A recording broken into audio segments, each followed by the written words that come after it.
सप्तदशाधिकरणम आरचेति, 17वें अधिकरण को आरंभ करते हैं। एक पात्र अनुज्ञापनाधिकरणम, अनुज्ञा जो लेनी है, अनुमति लेनी है, वह क्या प्रत्येक पात्र के लिए करना है या पहला एक पात्र के लिए कर लेने से क्रम अपने आप चल पड़ेगा? जैसे दीक्षा क्रम वगैरह में होते हैं वैसे यहाँ भी क्रमश हो जाएगा।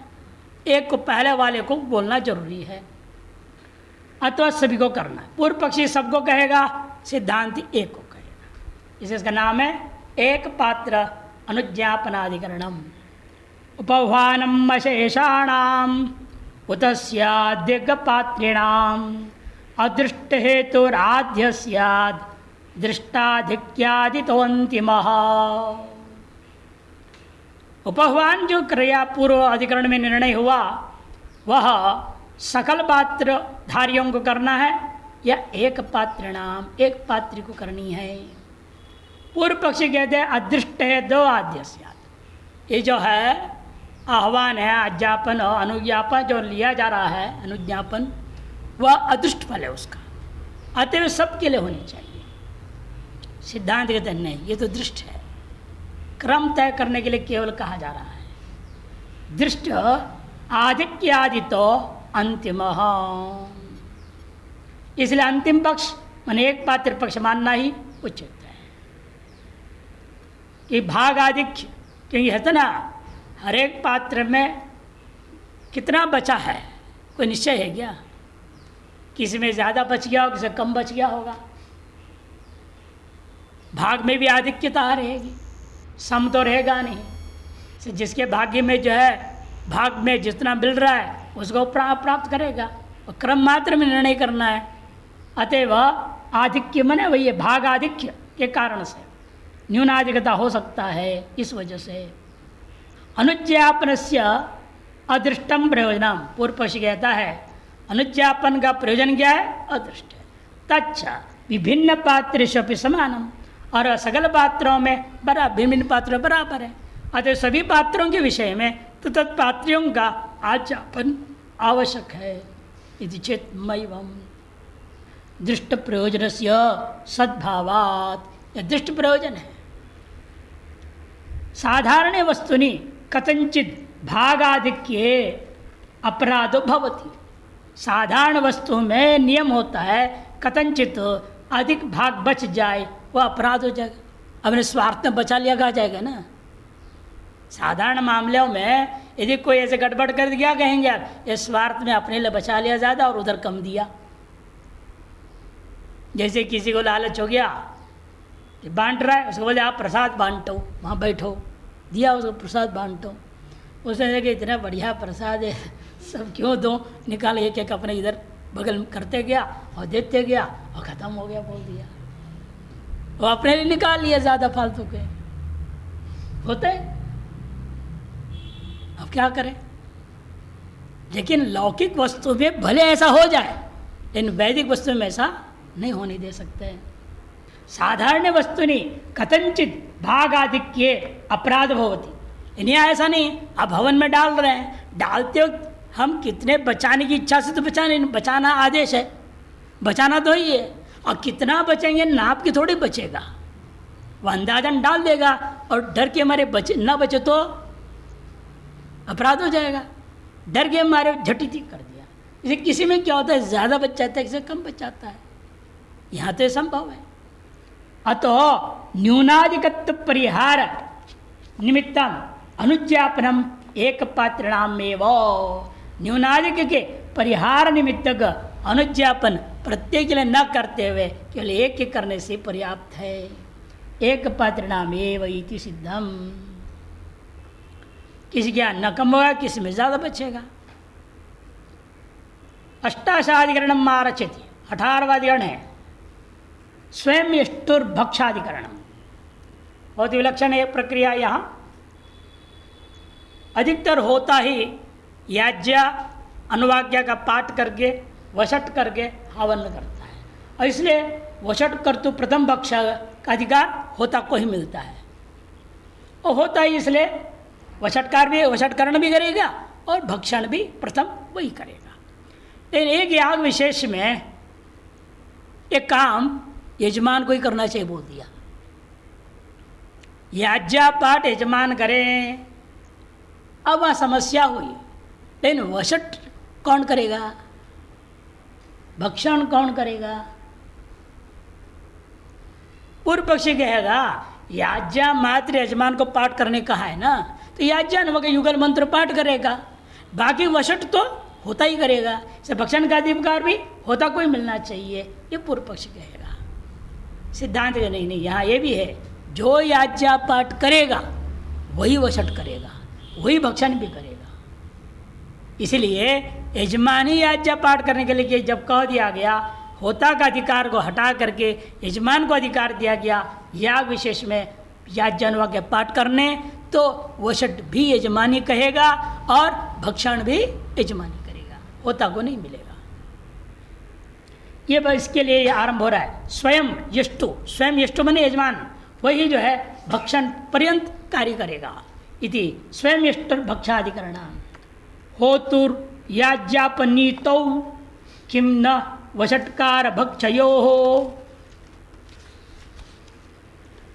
अपनीतिर उतापायो नापनीतिर्विभेदतः यजमानेन यष्टव्यम न विनेष्टिर्वषट्कृतिं वषट्कारो याज्ञयातः सापैत्यदनं तथा। होतुर याज्ञापनीतो, होता के अधिकार हटा के याग विशेष में कह दिया गया यजमान जो है याज्ञा पाठ का परे, होता में याज्ञा का अपनयन हो गया, हटा दिया गया, यजमान को दिया गया। वहाँ विचार कर रहे हैं किम न वषट्कार भक्षयो, क्या वषट्कार, वषट्करण और भक्षण ये दोनों भी होता से हटा देंगे या नहीं हटाएंगे? पुरुष न वषट्कार भक्षण, होता का अधिकार वषट्करण और भक्षण वो हटेगा नहीं। अपनीति रुत या वो भी हट जाएंगे, विकल्प नहीं हटेंगे। भक्षणाधिकार वषट्करण अधिकार होता का नहीं हटेगा, पूर्व पक्ष कहेगा, सिद्धांत कहेगा याज्ञा पाठ के अधिकार हटते ही उसके वषट्करण अधिकार और भक्षण अधिकार भी हट जाएगा। पूर्व पक्षी नापनीतिर विभेदतः, ये हटेगा नहीं। वषट्करण होता का ही अधिकार रहेगा, भक्षण भी होता को ही अधिकार रहेगा, क्योंकि वो भिन्न भिन्न मामला है। या पाठ करना अलग चीज़ है, वषट करना अलग चीज़ है, भक्षण करना अलग अलग चीज़ें हैं। ये पूर्व पक्ष का यही हेतु। सिद्धांत ने यजमान यष्टव्यम, यजमान के द्वारा ही याज्ञा पाठ करके यजन करना है। कि वहाँ ये नियम है, याज्ञा अनुवाक्य पाठ समाप्त होते ही एक श्वास भी देर नहीं करना है, फट स्वाहा कर देना है, डालना है, ये विधान है। इसलिए ये पूरा पाठ करेगा, बाद में उसको बोलेगा तुम वशट करो और वो वशट करेगा, तो व्यवधान हो जाएगा। अव्यवहित करने का कार्य व्यवहित करना भी दोष है। इसलिए सिद्धांत कहना है यजमान के द्वारा यष्टव्यम न विना इष्टिर वशट कृतम, बिना वशट कृतिम न इष्टि, वशट कहे बिना हवन नहीं होगा। और जो वशट कर दिया वही भक्षण भी करेगा। वशट कर तो प्रथम भक्ष विधि है। वशटकार याज्ञया अतः सा अपैति अदनम तथा, इसीलिए याज्ञा का हट जाने से वशट कर्तृत्व और अदनम मने भक्षण, ये भी सब एक साथ होता का अधिकार से हट जाएगा। और यजमान ही याज्ञानुवाक्य पाठ भी करेगा, यजमान भी वशट कर्ण करेगा, यजमान ही भक्षण करेगा। ज्योतिष्टोमा ऋतुयाज नामकेषु यागेषु आमनायते। एक ज्योतिष्टोम प्रकरण में एक विकृति याग है जिसका नाम है ऋतुयाज। ऋतुयाज नामक एक याग विशेष है। उसमें कहा यजमान से याज्ञा सो अभिप्रेष्यति होतर एतद् यजयति स्वयं वा निषद्य यजतीति। वहाँ पर है यजमान जो है याज्ञा पाठ का पाठ करेगा, उसके बाद में उसकी मर्जी है सो अभिप्रेष्यति, वह अभिप्रेषण करेगा, हे होतर यजयति, अरे होता तुम बाकी काम करो।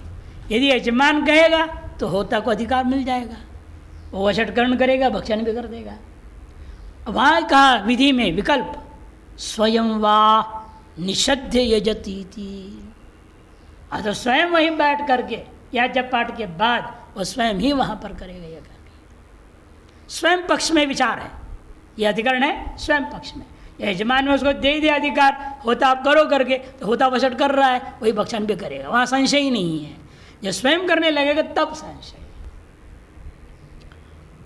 होत्रे कांडे समाम्नाता याज्ञ समाज्ञ होतु प्राप्त।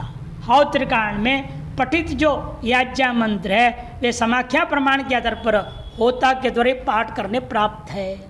तत्र काचित याज्ञा होतुरपनीय यजमानस्य विधीयते।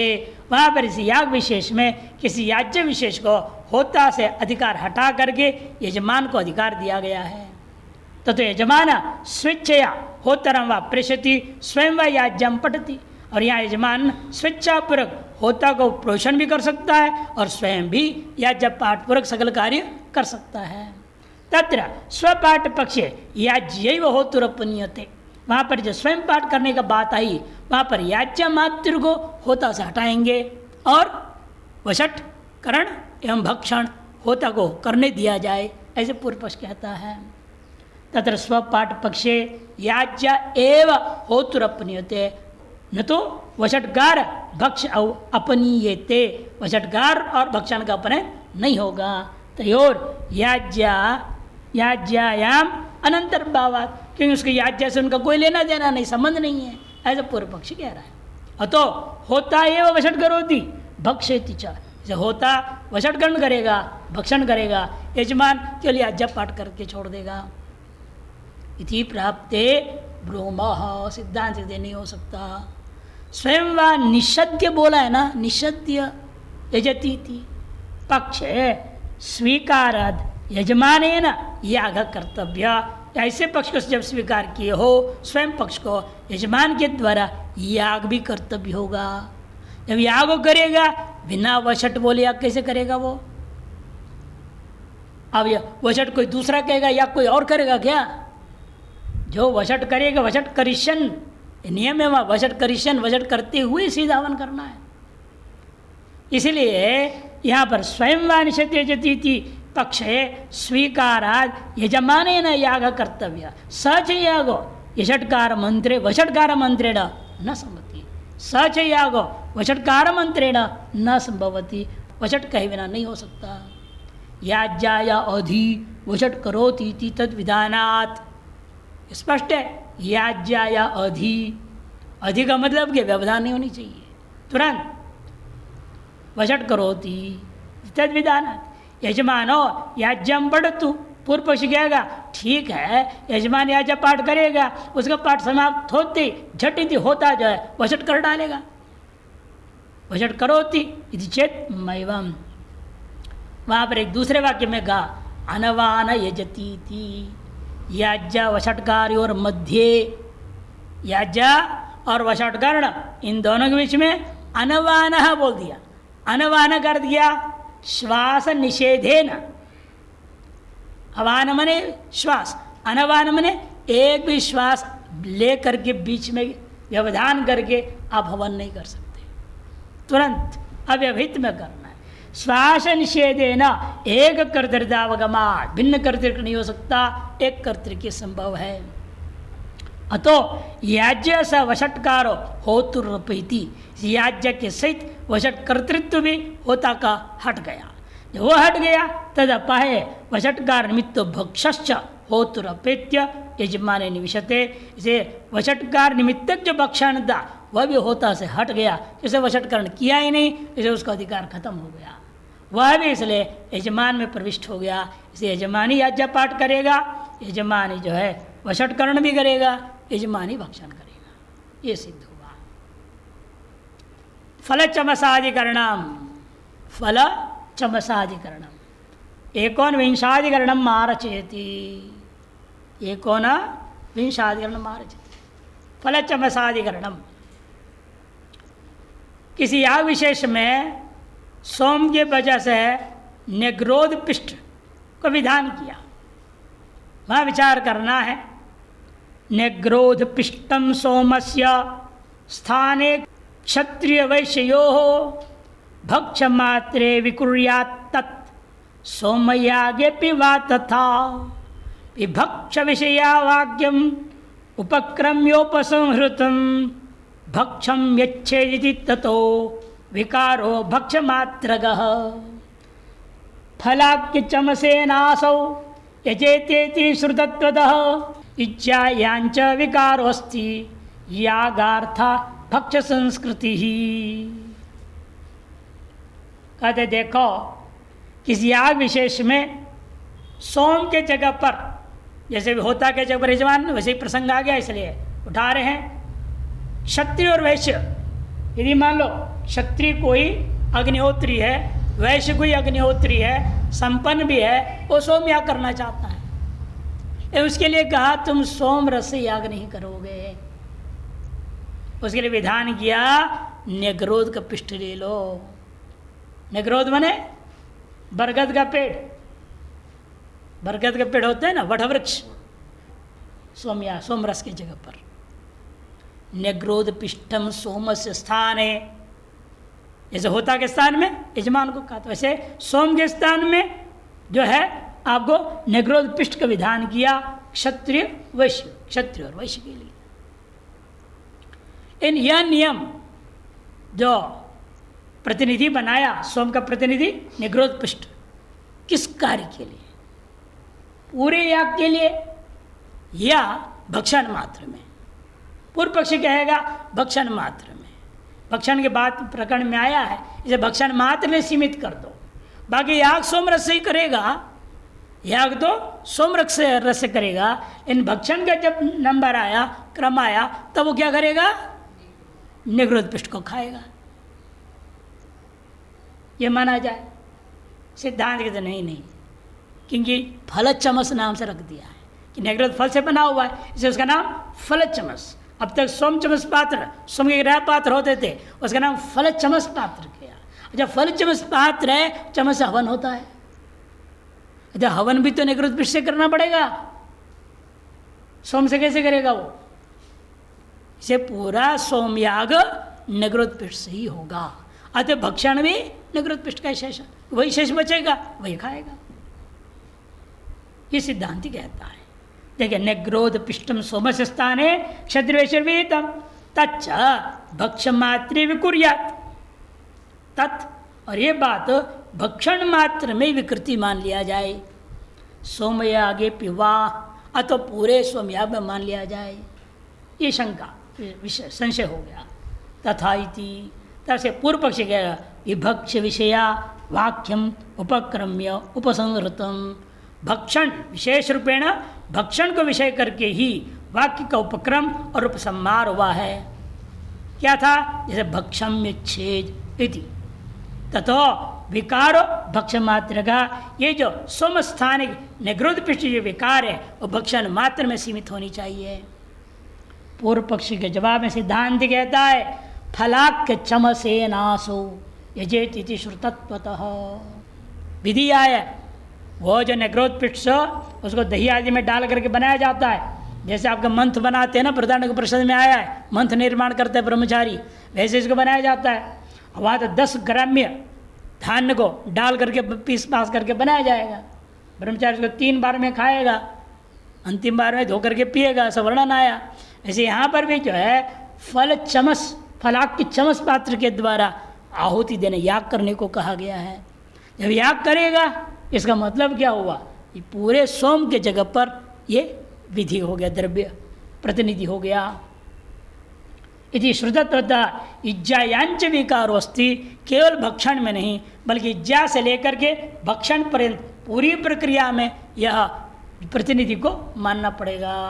यागार्था भक्ष संस्कृति ही, याग की ही जो है पूर्णता के लिए भक्षण रूपी संस्कार होता है, और याग जब उसे कह दिया, भक्षण भी उसी से होगा। ज्योतिष्ठों में श्रूयते यदि राजन्यम वैशम वा याजयेत स यदि सोमम विभक्ष ईशेत निग्रोध स्तिमिनीर आहृत्य तः संपिष्य दधनी अनुमृज्य तम अस्मै भक्ष प्रयच्छेद न सोममिति। फल भी है और मुकुल भी। यहाँ स्तिमिन्या मैंने मुकुलानी, मुकुलों को ला के उसको पीस के बनाओ बोल दिया। यदि राजन्यम वैश्यम व यदि क्षत्रिय वैश्य से ब्राह्मण जो है ऋत्विक सोमयाग कराना चाह रहा है तो उस स्थिति में ता संपिष्य दधनी क्या याजेत सा यदि सोमम विभक्ष ईशेत और वो यजमान भी चाहेगा मैं सोम भक्षण करूं, क्षत्रिय यजमान वैश्य यजमान, तब उस सोम भक्षण से बचाने के लिए विधान कर दिया। तब न्यग्रोधस्थिमिनीवीर आहृत्य, न्यग्रोध के वटवृक्ष के जो है बरगद के पेड़ का मुकुलों को ले आओ, स्थिमिनी आहृत्य ता संपिष्य उनको पीस करके दधिनी उन्मृज्य दधी में डाल के उसको अच्छी तरह से मिला करके तब उसको याग आदि करेगा, तब खाएगा बचावा को। तम अस्मयी भक्ष प्रयच्छेद उस तारस जो फल चमस है उस पात्र शेष बचाए हवन के बाद में वही चीज़ इस क्षत्रिय यजमान वैश्य यजमान को भक्षण के लिए देना चाहिए। न सोमम साफ निषेध कर दिया, सोम रस नहीं देना इति। स्थिमिन्या की व्याख्या कर रहे, स्थिमिन्या का कहते हैं मुकुलानी इत्यर्थ, मुकुल। तत्र उपक्रम उपसंहार और भक्ष विषयता, उपक्रम और उपसंहार भक्ष विषय होने से उपक्रम में क्या कहा उसने, विभक्ष ईशेत, ये उपक्रम आया, वो विभक्ष ईशेत खाना चाहता है तो, और अंत में क्या कहा भक्षम प्रयच्छेत, ये उपसंहार हो गया। उपक्रम उपसंहार पूर्व पक्षी अनुसार भक्षण विषय होने के नाते भक्ष मात्र सोम पिष्ठेन विक्रियते, भक्ष मात्र काल में सोम के जग पर पिष्ठ के द्वारा जो है विकार स्वीकार करना चाहिए। चेत मैवाम, पूर्व पक्ष नहीं नहीं ऐसा नहीं होगा। मैवाम यदा अन्यांश्चमसान् जुह्वति अथैतस्य दर्भतरुणकेन उपहृत्य जुहोति इति श्रुताम्। जब अन्य चमस पात्रों के द्वारा आप हवन करते रहेंगे, अन्य चमस पात्र क्या है, सोमयाग रहेगा, सोमरस रहेगा, वो सब सोमरस का जो पात्रों को अन्य ऋत्विक आदि भक्षण करेंगे ना, वो तो सोम भक्षण ही करेंगे। यजमान जो क्षत्रिय वैश्य है उसको इस चीज़ को दे, फल चमस को देने को कहा गया है। यदा अन्यांश चमसान जुहुवती, अन्य चमसों का जैसे आहुति होते जाता है, ये तस्य, ये जो फल चमस है इसको क्या करना है, दर्भ तरुण के न उपहृत्य, दर्भ तरुण के न, तरुण का गुणों माने ऐसा दर्भ जो अत्यंत सूखा भी नहीं है, अत्यंत छोटा भी नहीं है, पूरा बूढ़ा भी नहीं है, तरुण दर्भ, दर्भ की तरुण अवस्था, बाल अवस्था है, तरुण अवस्था है, वृद्ध अवस्था है। दर्भ होता है ना, जो उगते हैं तो क्या होता है, बाल अवस्था रहेगा, छोटा रहेगा, इतने छोटे छोटे रहेंगे दर्भ, फिर बड़े होते जाएंगे, बिल्कुल हरा भरा, बड़े चकाचक दिखते हैं, वो तरुण अवस्था हो गया। फिर धीरे धीरे पीले होने लगते हैं, बूढ़े हो जाते हैं, वो भी सूख जाते हैं। जो तरुण गए दर्भ, उनसे उसको वसंहृत करके उस चमस्पात से हवन करने के लिए कह रहे हैं। इति श्रुतम तत्र फलचमस रूपेण यथोक्त पिष्टेन यागम अंगीकृत्य, देखो फलचमस रूपी यथोक्त पिष्ट से याग को स्वीकार किया। तरुण को गुणों विधीयते, तरुण को दर्भों का इस्तेमाल करने का गुण विधान किया गया। इस गुण विधि में स्पष्ट है ये भी हवन के हिस्सा है, वो केवल भक्षण से नहीं काम चलेगा। किंच इष्टद्रव्य संस्कारो ही भक्ष, जो यजन करने के बाद में बचा हुआ जो द्रव्य उसके संस्कार है भक्षण, और जिसके यजन ही किया ही नहीं आपने वो भक्षण कैसे करेंगे आप। सच याग मंत्रण अनुपन्न, और याग के बिना उसका इष्ट द्रव्य है ये, उपयुक्त द्रव्य है ये, ऐसा नहीं कहा जा सकता।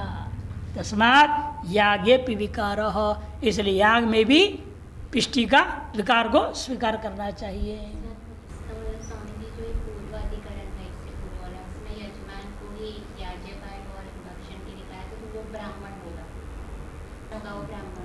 हाँ होगा, उसमें कोई दिक्कत न भी हो तो दिक्कत नहीं, वो यजमान सामान्य के लिए कह दिया है। यहाँ यजमान विशेष के लिए विधि है, क्षत्रिय और वैश्य के लिए। जहाँ जैसा विधि उसके, हमारे यहाँ मेन चीज़ यह है मीमांसा दर्शन में और वेद में, भले यही कट्टरता कहो कुछ भी कहो, जो विधि ने लकीर बांध दे उसके अनुसार चलना है, उसे ननु नचा नहीं चलेगा। हमारे वेद नित्य है, सनातन है, वो सनातन है, वो उसमें कोई विकार नहीं कर सकते आप। वहाँ के लिए यजमान संज्ञा बोल दिया, चाहे ब्राह्मण हो चाहे क्षत्रिय चाहे वैश्य हो। इन्हें उत्तराधिकरण में क्षत्रिय और वैश्य की बात होगी, इसमें पूर्व व्यक्ति और ब्राह्मण के लिए संकोच कैसे करेंगे आप? ये करना हो तो वहाँ बोल देते, ब्राह्मण यजमान बोलते। लेकिन जैमिनी न सूत्र में कह रहे हैं, न इन्होंने श्लोक में कहा, न टीका में। ये वो यजमान सामान्य बात है, और यहाँ ये यजमान विशेष के लिए जो विकार है उसमें भी पूर्व संकोच कर रहा था भक्षण मात्र के लिए, तो सिद्धांत ने कहा पूरे याग में इस विकार को स्वीकार कर। इतना ही यहाँ पर पक्ष है। अनुप्रसर्प्यधिकरणम, अनुप्रसर्प्यधिकरणम विंशाधिकरण मारचेति, 20वां है। राशि प्रकरण उठा रहे हैं यहाँ पर। दशपेय नामक एक याग विशेष है राशि याग में, जैसे वाजपेयी होता है वैसे दशपेय याग है, अलग अलग याग का नाम है। दशपेय नामक याग में ये बात आया है, वहाँ विचार कर रहे हैं। राजसूये क्वचित कर्तुर चमसो दशभिर्जनैः भक्ष किं तत्र राजन्या भक्षका ब्राह्मणा उतो आद्यो भाना संख्यैको जातिर्विप्राशतं दश चमसानध्युरित्युक्त्या राजपात्रंच विप्रगम इति।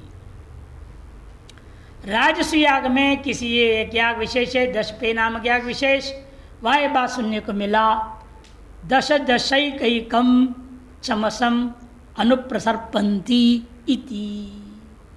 दश दश एकैकम चमसम अनुसर्पन्ति, एक एक चमस को 10-10 लोग पीछे करेंगे,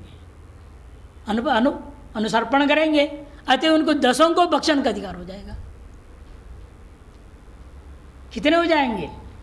ये 16 ग्रह पात्र है, 16 चमस पात्र है, 16 × 10 160 हो जाएंगे। अब प्रश्न उठ रहा है वहाँ पर, राजन्या कर्ता कौन है? क्षत्रिय, क्यों राजस्व याग है। राजस्व तो क्षत्रिय करेगा, दूसरा तो कर भी नहीं सकता।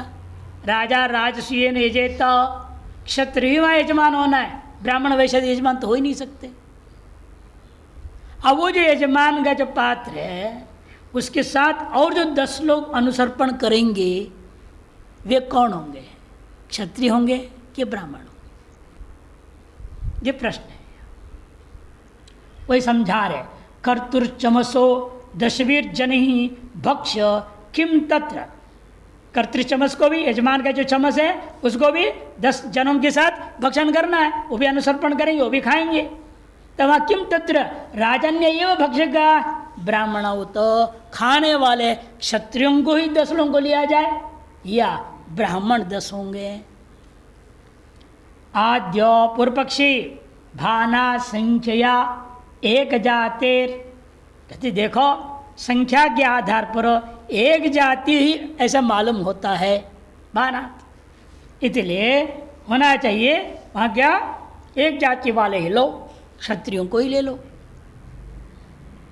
विप्राह 110 चमसान अध्युर इत्युक्त्या, लेकिन वहाँ पर उक्ति क्या है? विप्रा 110, विप्राह 110 यूं कह करके चमसान अद्यु, चमसों को खाएंगे। इत्युक्त्या राजपात्रंच विप्रगम, क्षत्रिय का पात्र भले ही हो वह भी ब्राह्मणों को ही जाएगा।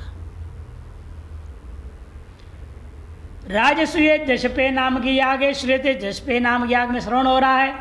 दश दशैकैकम चमसम अनुप्रसर्पन्ति, 10-10 करके प्रत्येक चमस पात्र का अनुसर्पण करेंगे। तत्र यजमान से राजन्यस्य यह चमस, बाकी तो जितने भी ऋत्विक ब्राह्मण हैं उनके जो अनुसर्पण करने वाले 10-10 भी ब्राह्मण होंगे ही, वहाँ तो कोई हमें विवाद नहीं है। यानी क्षत्रिय का यजमान है क्षत्रिय, उसकी जब पात्र का हिस्सेदार क्या ब्राह्मण होंगे कि नहीं होंगे, या क्षत्रिय है उस अपना उसमें से एक हिस्सा लेगा, और अन्य जो 10 उसमें से खाने वाले हैं वे भी क्षत्रिय होना चाहिए। और पक्ष यही कहेगा क्षत्रिय होना चाहिए। वही कर आद्यो भानात संख्या एक जाति रेव, एक जाति वाले ही होना चाहिए, ऐसे वाक्य से मालूम होता है। अतएव क्षत्रिय जाति वाले को लेना चाहिए। तो सिद्धांत ही नहीं विप्राशतम 10 चमसा नद्यो, ये कह दिया। विप्राह शतम 10 चमसा नद्यो, अन्यों के लगे 10 शतगति शत मैंने अन्य को तो ही ब्राह्मण 100 सैकड़ों हैं, लेकिन इसके लिए भी अलग से कहते 10 विप्रान, स्पष्ट विधि है वहाँ। इत्युक्त्या राजपात्रंच विप्रगमिति, राजसूय दशपे नाम के आगे श्रूयते इत्यादि। तत्र यजमानस्य राजन्यस्य यश्चमस स्वयं राजन्यैरेव 10 भक्षणीय। क्षत्रिय 10 लोगों को बुलाओ और वे लोग उस राजा के साथ जो यजमान है उसी के साथ वे 10 मिल करके 11 लोग मिल करके खाएंगे, उसमें से बचावा। कुतः 10 संख्या जात्यकत्व प्रतिभानात्, 10 भी ही नहीं बोला ना, बहुवचन नहीं बोला, 10 माने एकत्व है, एक वचन है, अर्थात जातो एक वचन प्रयोग हुआ है। ये पूर्व पक्षी युक्ति दे रहा है। 10 संज्ञया जाति एकत्व प्रतिभानात् तथा ही 10पेय से ज्योतिष्टोम विकृतित्वात्, और 10पेय याग भी ज्योतिष्टोम के विकृति होने तय प्राकृतम धर्मजातम चौदकेन प्राप्तम, प्रकृति याग से समस्त धर्मों का अतिदेश के द्वारा विकृति याग में प्राप्त हो जाता है। प्रकृतौ च यजमान चमसस्य भिन्न जाति भक्षण नास्ति, और प्रकृति में क्या है, यजमान चमस पात्र को भिन्न जातियों के द्वारा भक्षण नहीं है, स्वजाति ही लोग होंगे वहाँ। इति अत्रापि तथैव प्राप्तम, प्रकृतिवत विकृति कर्तव्य के आधार पर यहाँ पर भी क्षत्रिय जाति वाले ही भक्षण करना चाहिए। यदि अत्र 10 विशेष विधेयत, यदि 10 करके विशेष ब्राह्मण आदि का विधान करना होता तो तर्हि प्राकृतम भक्षक संख्या मात्रम निवर्तताम, फिर तर्हि प्राकृतम भक्षक संख्या मात्रम निर्वर्तताम, प्राकृत जो है भक्षकों की संख्या है उधर मात्र को स्वीकार करना, न तो एक जातित्व, एक जातित्व नहीं होना चाहिए था। तस्मात् राजन्य यजमानो अन्य राजन्यैर नवभी सह भक्षेत, राजन्य जो यजमान होने से, क्षत्रिय यजमान होने से वन्य 10 लोग मिलके खाना है तो, और 9 लोगों को भी इकट्ठा करेगा क्षत्रियों को। इति प्राप्ते ब्रूमः प्रकृत प्राप्तेषु 10 चमसेषु, प्रकृति से प्राप्त 10 चमस, उनमें से भक्षणाय अनुसर्पताम पुरुषाणाम 10 इति वा वीप्सया, उन्हें भक्षण करने के लिए अनुसर्पण करता हुआ अन्य पुरुषों को 10 वीप्सा बोला। जा तो एक वचन नहीं है, यहाँ वीप्सा में प्रयोग हुआ ना, 2 बार बोला ना, एक ही बार कहते तब तुम जातों में एक वचन मान सकते थे, इन्हें वीप्सा है। जैसे उधर सभी पेड़ों को दो तो वृक्षम प्रति वीप्सा की जाती है, जैसे यहाँ पर भी है वीप्सा है। यहाँ पर 10 वीप्सया प्रति चमसम 10 संख्या, प्रत्येक चमस के 10 संख्या विधाय अर्थ सिद्धाम शत संख्या अनुद्य, अर्थ से शत संख्या का अनुवाद करके संख्यानाम सर्वेशम ब्राह्मण्यम विद्यते, संख्या सभ्यों में ब्राह्मण्यत्व का विधान किया गया है। शतम ब्राह्मणाः पिबन्तीति, 100 ब्राह्मण इसलिए पिएंगे कह दिया गया। तथा सति यजमानस्यापि राजन्यस्य यत्र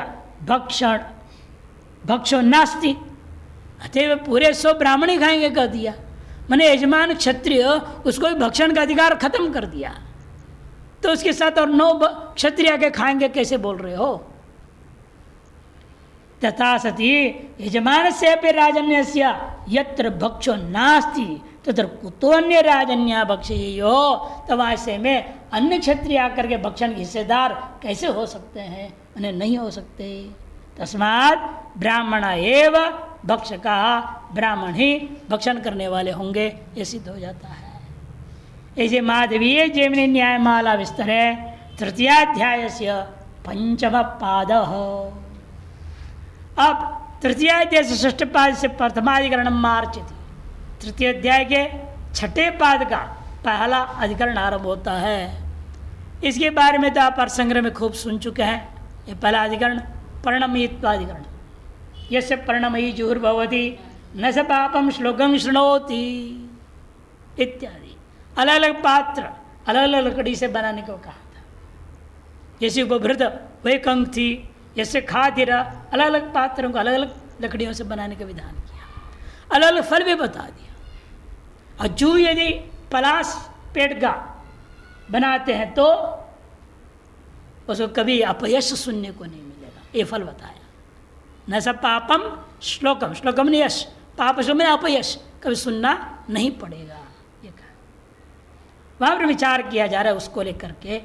प्रकृतौ विकृतौ वा स्याद् यस्य परिणेत्यसौ विधि प्रकृतावेव वा तुल्याद् वचनादुभयोरसौ जुहुमाश्रित्य पर्णत्वे विधि प्रकृति मात्रगः चोदकेनोभय प्राप्तेर विकृतो विधिनात्र किम। यह अनारभ्य विधि है, किसी प्रकरण को विशेष को आरंभ करके पठित नहीं है। अनारभ्य विधि होने से प्रश्न उठ रहा है, इस विधि को प्रकृति याग में रखी जाए या प्रकृति विधि दोनों में रखा जाए। पूर्व सर्वत्र जोड़ दो ना, अनारभ्य थे यहाँ भी जोड़ वहाँ भी जोड़, सब जगह जोड़ दो, सर्वान्वय कर दो। जैसे आप स्वयं जीव पात्र को सर्वतरन्वय करते हैं, जैसे परिणमयत्व को भी इसे कर दो। कहते नहीं नहीं, हम प्रकृति याग मात्र में जोड़ देंगे। विकृति में कैसे होगा फिर? प्रकृतिवाद विकृति कर्तव्य अतिदेश से आ जाएगा, वहाँ अलग से विधान करने क्या जरूरत है? से केवल प्रकृति माँ संबंध करे सिद्धांति कहेगा। वही कह रहे प्रकृतो विकृतो वा स्याद् यस्य परिणेत्यसौ विधि, यस्य परिणमय जो इत्यादि विधि है प्रकृति में केवल किया जाए, ये विकृति में केवल किया जाए। प्रकृतो एव वा तुल्याद् वचनाद् उभयोरसौ, प्रकृतो एव वा सिद्धांत पक्ष, संशय में एव प्रकृति दोनों में की जाए या केवल प्रकृति में किया जाए। पूर्व पक्ष तुल्यत्वात्, अनारभ्य तत्व नाम का जो धर्म है वो समान है, अतएव दोनों में डालो वचनाद उभयोरसो। तो सिद्धांत की नहीं, जुहूम आश्रित्य परिणत्वे, जूह को आश्रय, जूह पात्र को आश्रय करके परिणत मात्र विधि है। अतएव प्रकृति मात्र कहो, प्रकृति याग मात्र में जाएगा। तो विकृति याग में कैसे घटाओगे? तो चोदकेन उभय प्राप्त है। चोदक क्या होगा? अतिदेश के माध्यम से, बल्कि दोनों प्राप्त हो जाएगा। जूह पात्र भी आ गया, परिणमयित्व भी आ गया, दोनों विकृति में आ जाएगा। इसीलिए प्रकृति हम क्या करेंगे? जूह पात्र तो श्रुत प्राप्त है, प्राप्त जूह के द्वारा हवन होना है। जूह पात्र प्राप्त था अन्य वाक्यों से, उसे परिणमयित मात्र का विधान कर दो प्रकृति में, तब क्या होगा? विकृति में दोनों आ जाएंगे, परिणमयत्व विशिष्ट जुहत्व दोनों आ जाएगा। चौदह उभय प्राप्तिर विकृतो विधिनात्र किम, विकृति में भी अलग से पुनर्विधान करने से क्या लाभ है? माने कोई लाभ नहीं है। अनारभ्य श्रूयते, अनारभ्य पठिते, यस्य परिणमयी जुहुर्भवति न स पापम श्लोकम शृणोति इति। तत्र अव्यभिचरित क्रतु संबंधवतीं जुहुम आश्रित्य, देखो अव्यभिचरित क्रतु संबंध है किसका? जूह पात्र का। से जूह पात्र को विधान करने की जरूरत नहीं है। वन्य विधि से सगल यागों में जूह पात्र अव्यभिचरित रूपेण संबद्ध होकर प्राप्त है। उस प्राप्त जूह पात्र में हमने क्या करना है? केवल परिणमयित्व का विधान करना है। तत्र अव्यभिचरित कृत संबंधवतीं जुहुम आश्रित्य तद्धेतु पर्णवृक्षो वाक्येन विद्यते, उसके निर्माण का प्रकृतिभूता लकड़ी जो है वह पर्णमय हो, पर्ण वृक्ष का हो, ये वाक्य के द्वारा विधान किया गया है। या जुहू सा पर्णमयी, जो पात्र याग में आप इस्तेमाल करना चाहते हो वह पर्णमयी होवे। क्या लाभ है? सस्ते से कोई लकड़ी ले लो, अब पर्णमयी के लिए कहाँ ढूंढते पुरु? पर्णमयी कौन होता है, किसको बोलते हैं? पलाश का पेड़, पलाश के पेड़ ढूंढते जाओ और उससे बनाओ। अभी इस क्षेत्र में पलाश के पेड़ ही बहुत कम हो गए, पहले बहुत थे, अब पता ही नहीं चलता, ढूंढना पड़ता है। जब होता है ना अपने संस्कार वगैरह में जाके ढूंढ ढांड के लाना पड़ता है। कद्विदीयते या जो सा पर्णमयी थी वाक्यंच प्रकृति विकृति और तुल्यम प्रवर्तते। और वाक्य जो है प्रमाण प्रकृति याग और विकृति याग सब जगह बराबर प्रवृत्त होगा। अनारपित होने के नाते उभयत्र प्रणतया जुवा सत्वाद से दोनों ही जगह प्रणतया जुवा सत्वाद, प्रकृति में भी प्रणता है, जू भी है, विकृति प्रणता जो दोनों हो जाएंगे। तस्मात् प्रकृति विकृति योरोभयोर अपि अयम विधिर इति प्राप्ते ब्रूमः। दोनों में विधि को जोड़ना चाहिए, ऐसे पूर्व पक्ष प्राप्त हुआ। सिद्धांत कहते नहीं किमयम विधिर विकृतौ चोदगाद पूर्वम निविशते पश्चाद्वा। विकल्प पूर्व पक्षी से है, तो विकृति याग में इसको जोड़ोगे, इस वाक्य को, विधि को प्रकृति याग में जोड़े बिना ही सीधे विकृति में पहले जोड़ दोगे, या प्रकृति में जोड़ के विकृति में जोड़ोगे? यदि प्रकृति में जोड़ के जोड़ रहोगे तो फिर जरूरत ही नहीं जोड़ने की। एक बार तुम प्रकृति में जोड़ दिया, उसे स्वतः ही विकृति में आना है अतिदेश से। इसे पूछ रहे हैं कि मयम विधिर विकृतो चोदकात पूर्वम, मन अतिदेश से पहले, मैंने प्रकृति में जोड़े बिना पहले आप निवेश करोगे, पश्चात वा या अतिदेश के बाद। नाद्य आश्रय भूताया जुवास चोदक मंत्रण असंभवात। कि पर्णमेत्व का आश्रय कौन है? जुह पात्र। वो जुह पात्र अतिदेश से आए हुए बिना विकृति में प्राप्त ही नहीं है। कि सकल प्रकृति यागों में जुह पात्र विहित है, और वहाँ से जुह पात्र आएगा, उसे तुम पूर्णमहित विधान करोगे, बाद में इसलिए जोड़ना पड़ेगा ना। इसे इस वाक्य को पहले से ही जोड़ दो प्रकृति में। जैसे प्रकृति से जुह का आना ही है, तो साथ साथ पर्णमहित भी वहीं से आ जाएगा, अलग से विकृति याग में जोड़ने की जरूरत नहीं पड़ेगी। भूत वही करे कि आश्रय भूताया जुह्वाया चोदक मंत्रेण असंभवात। द्वितीय तो पर्णत्तमपि जुह्वा सहैव चोदकेन अतिदेशते। द्वितीय पक्ष लोगे, अतिदेश के द्वारा लाना चाहोगे, तो जैसे ही प्रकृति याग में वाक्य जुड़ गया, वहाँ प्रकृति में पर्णमयत्व विशिष्ट जुह मिल गया, और वो अतिदेश से दोनों एक साथ आएंगे ही, अलग से पुनर्विधान करने की जरूरत नहीं है। सहैव चोदकेन अतिदिशते तत्र पुनर्विधिर वैयर्त्याद अयम विधि प्रकृति मात्र कह। पुनर्विधि करना व्यर्थ हो जाएगा, इसलिए यह विधि को प्रकृति मात्र से जोड़ा जाएगा। एवं इसी प्रकार से उसी अन्य जो वाक्य है यस्य खादर स्रुवो भवति इति उदाहरणीयम, अन्य बाकी 3 वाक्य वहाँ पर कुल 4 है वाक्य, चारों वाक्यों में यही सिद्धांत बना लेना चाहिए।